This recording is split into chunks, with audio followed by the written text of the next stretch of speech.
There's been many people that have come to know Jesus and they say, you know what? I want to gladly get rid of my old life. Well, today on Daily Renewal, we're going to answer the question, what does let go of my life really mean?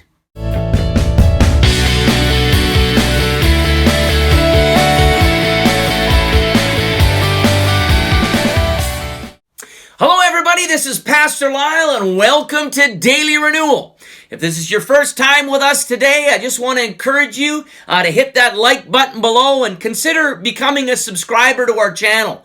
By doing that, you gain access to over 100 different videos that are all geared towards helping you in your Christian walk. Today, I want to discuss with you what it really means to let go of your life. When I began this journey of Christianity, I remember the day that I accepted Jesus as my Lord and Savior. And that seemed easy to do in my thinking, but the part that I had a problem with was the fact that there was things in my life that I had to let go of. And in fact, it took me a while to grasp the concept that there was things in my life that were actually hindering me from seeing God's best unfold in my life. And maybe you're in that position today. Maybe you're in a new believer, and you're just at the beginning of maybe seeing that there is things that you need to let go. Well, I want to encourage you today that as you give yourself to God, as you draw close to Him, God will empower you or give His grace to you so that you can overcome some of these things. But I want to go a little deeper than that today. I want to talk to people today that maybe have been a believer a long time and they're experiencing things where their faith is being challenged. The idea of following Jesus is being challenged. I know many people that I look at today that I think, you know what, these are people that I never would have believed that find themselves in a position where some of them maybe don't go to church anymore. Some of them are struggling in their faith, and they're people that you know, when you looked at in times past, you thought, oh, these people are solid. Well, I'm going to tell you that if you don't stay close to Jesus, it doesn't matter how long you've been going to church. It doesn't matter how long your family has been going to church. It doesn't matter how long your friends have been going to church. We have to stay close to Jesus. And if we don't stay close to Jesus, we can be susceptible to falling into some of the enemy's traps. And one of those traps is to get you to either deny the faith or not be as effective as what God has designed you to be. I want to start today where we left off yesterday, and that is in the book of John in chapter 21. And we see that Peter is about to have an encounter with Jesus. Now, this is after Jesus had died and resurrected, and he'd been seen a couple times by the apostles. But it was a very interesting time because I'm sure the apostles were going through some really strange emotions because all of the things that they thought Jesus was going to accomplish, the plans seemed to have changed. A lot of them believed that Jesus was going to set up shop and become king, and they were going to be his right-hand guys. And then when they crucified Jesus, they see that a lot of the preconceived ideas of how this was going to work has changed. And as a result, a lot of the thinking that they previously had, Peter included, was thrown into turmoil. And you know, I think a lot of times when it comes to us and our walk with God, you know, we have preconceived ideas of what God's going to do for our life. And we always look at this as everything's going to be positive. Everything's going to be comfortable. God's going to come through for me in the way that I want him to come through. Well, when we read the New Testament, in fact, when you read the Bible, you'll find that all the greatest stories that we read all had adversity. And not everything worked out the way that the people wanted it to work out. And this story is no different. And we have to understand that we're part of the story of God. And if we're truly going to accomplish everything God has designed for us to accomplish here on earth, we're going to have some adversity. And we need to know how to get through it. So this story of Peter is a great example of how we need to deal with things. Now, the first thing we want to establish here is that Peter was pulled away by Jesus early in the Gospels. Peter was applying his father's trade. He was a fisherman. And Jesus comes by and he says, "Follow me." And he says, "Follow me and I will make you a fisher of men." Well, Peter left his father's trade and traveled with Jesus for the better part of 3 years. And he was basically watching how Jesus did everything. And Jesus was training him up to do exactly what Jesus was doing. He would lay hands on the sick. He would minister to people.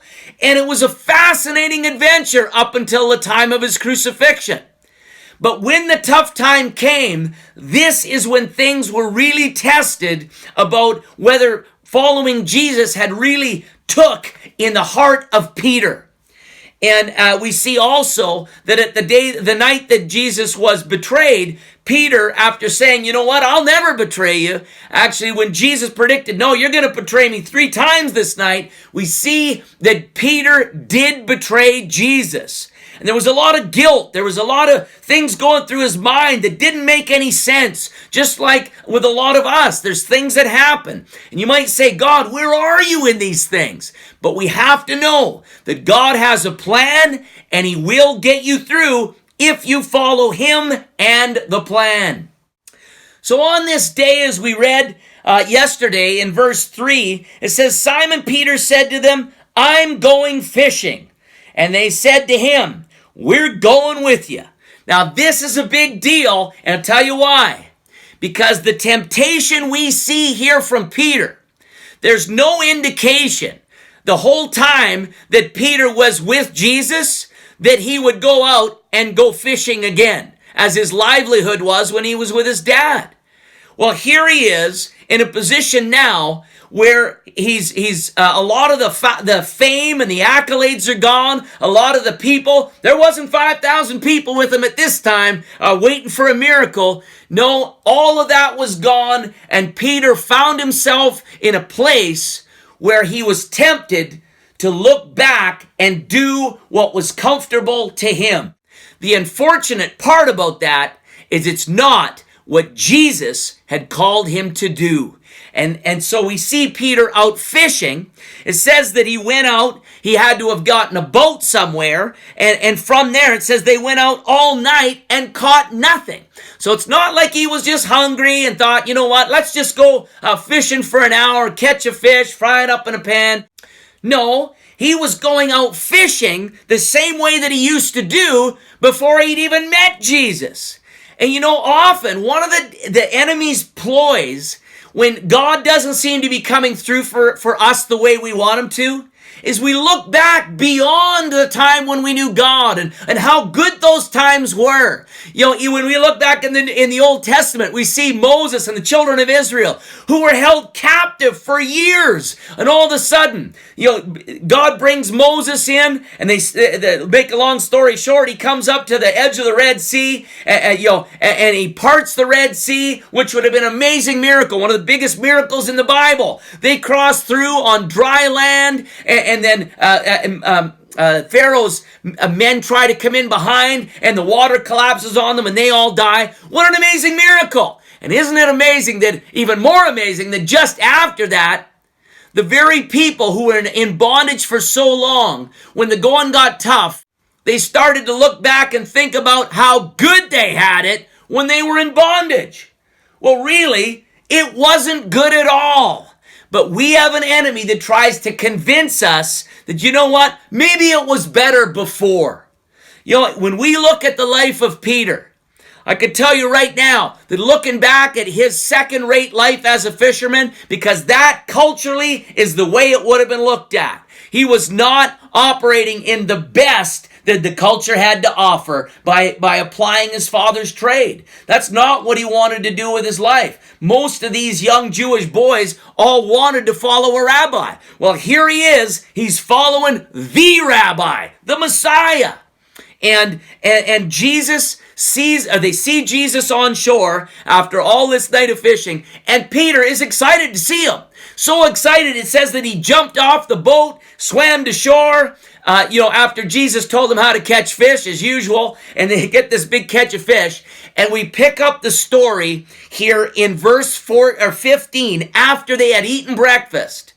And remember, Peter had betrayed Jesus. So there's this relationship, there's this awkwardness that is going on within Peter, because he's not really sure if he's accepted by Jesus. He's not really sure about what to think about any of this. Now, this is something that I believe that God puts all mature believers through at one point or another. Why do you believe Jesus?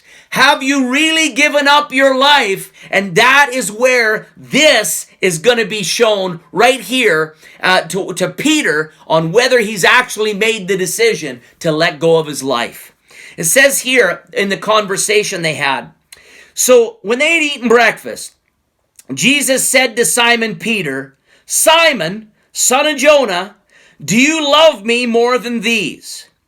And he said to him, yes, Lord, you know that I love you. He said to him, feed my lambs. He said to him again a second time, Simon, son of Jonah, do you love me? He said to him, yes, Lord, you know that I love you. He said to him, tend my sheep. He said to him the third time, Simon, son of Jonah, do you love me?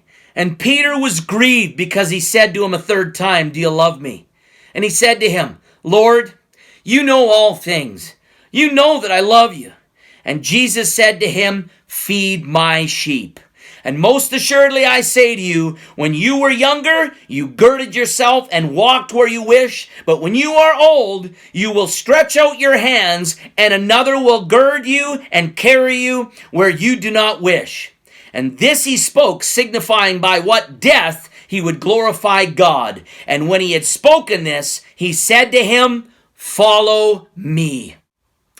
Now, I want to pay close attention here to verse 15. And this is the first time he says to him, he says, Simon, son of Jonah, do you love me more than these? Now, some people think that he was talking about, do you love me more than these people that are here? But there's also others that think along the same line as what I think. And what I think he's talking about here is fish. And this is how I get this.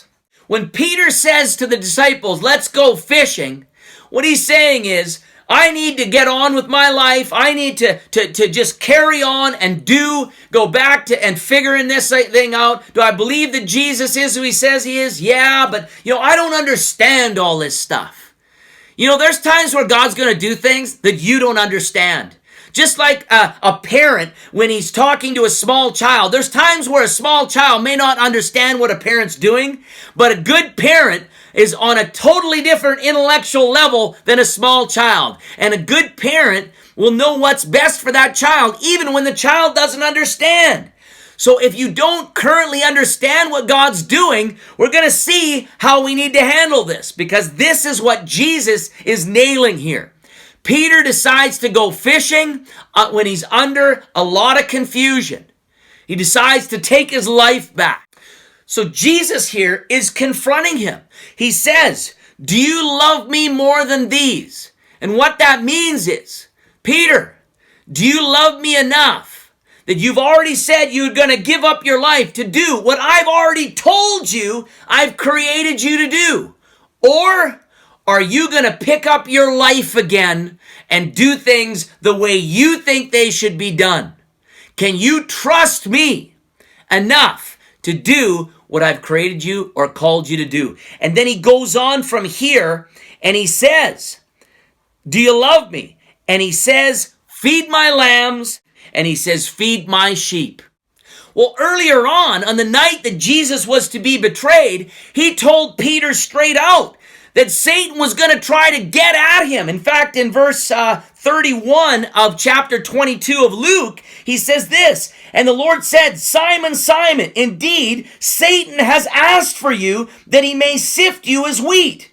But I have prayed for you that your faith should not fail, and when you have returned to me, strengthen your brethren. So we see Jesus told him straight out, There's going to be a temptation to leave what I've called you to do. But the main calling on your life is to strengthen your brethren. You've got to pick up the mantle. And what happens with us often when a confusion sets in, and let's not forget, God is not the author of confusion. We have an enemy who tries to bring confusion. And when he brings confusion, it takes our eyes off the destination or the plan that God has for us.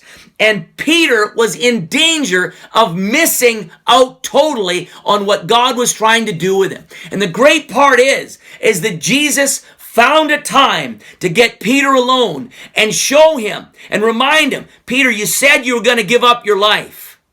You said you were going to leave your life behind. Well, understand, you need to leave it behind, and you need to remember, you need to focus. I've warned you about this. Carry on. Take up the torch. Take up the mantle and do what I've created you to do.